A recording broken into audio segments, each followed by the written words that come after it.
प्यारे मित्रों, ओम नमस्ते। मैं आलोक कुमार पटवा आज आपके समक्ष अनुलोम विलोम प्राणायाम की चर्चा करूंगा। आज हम आप जानेंगे अनुलोम विलोम का शाब्दिक अर्थ क्या होता है। महर्षि घेरण्य ने अपनी घेरण्य संहिता में इसको किस नाम से पुकारा है, इसको करने से पूर्व क्या सावधानी रखी जानी चाहिए, इसकी विधि और तत्पश्चात इसके लाभ। तो आइए प्रारंभ करते हैं इसके शाब्दिक अर्थ से। जैसा कि इसके नाम से ही प्रदर्शित है कि अनुलोम विलोम अर्थात सीधा और उल्टा।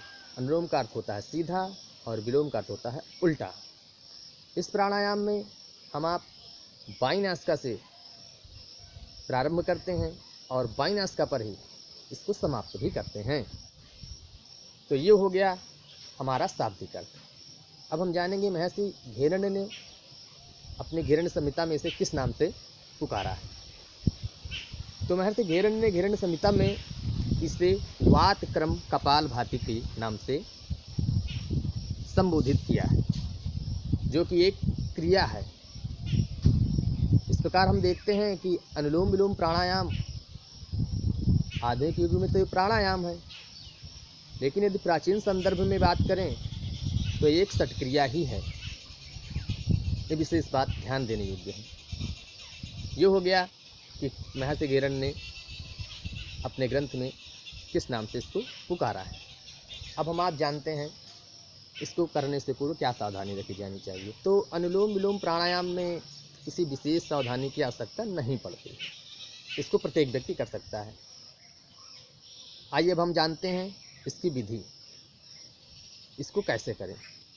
तो सर्वप्रथम आप किसी आसन में, सिद्धासन, सुखासन, वज्रासन, पद्मासन, किसी भी आसन में जिसमें आपको सुविधा हो बैठ जाएं।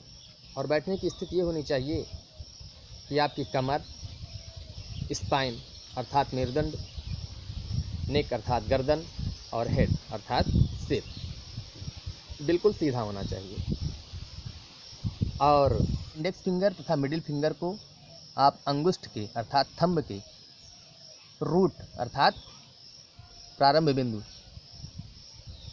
या जड़ में लगाएं और दोनों उंगलियां कनिष्ठिका और अनामिका बिल्कुल सीधी, और दाईं नासिका को आप अपने अंगूठे से बंद करें।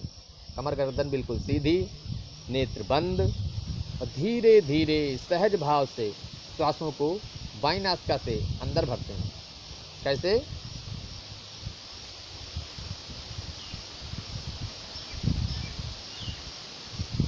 और बिना रोके हुए इसको दाईं नासिका से रेचक कर देंगे, बाहर निकाल देंगे।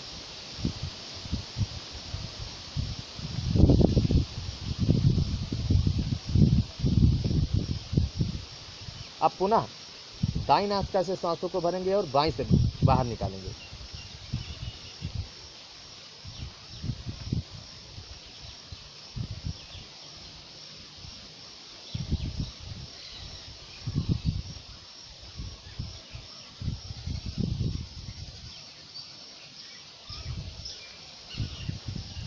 ये हुआ इसका एक चरण।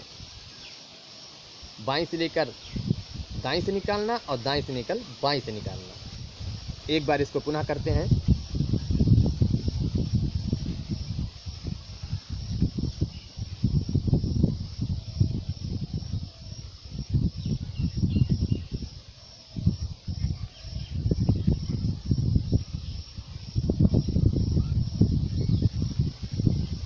श्वासों को लेने की और छोड़ने की गति बिल्कुल मध्यम होनी चाहिए, किसी भी प्रकार की जल्दबाजी नहीं की जानी चाहिए। ये हो गया अनुलोम विलोम प्राणायाम करने की विधि। अब हम आप जानते हैं इसके लाभ।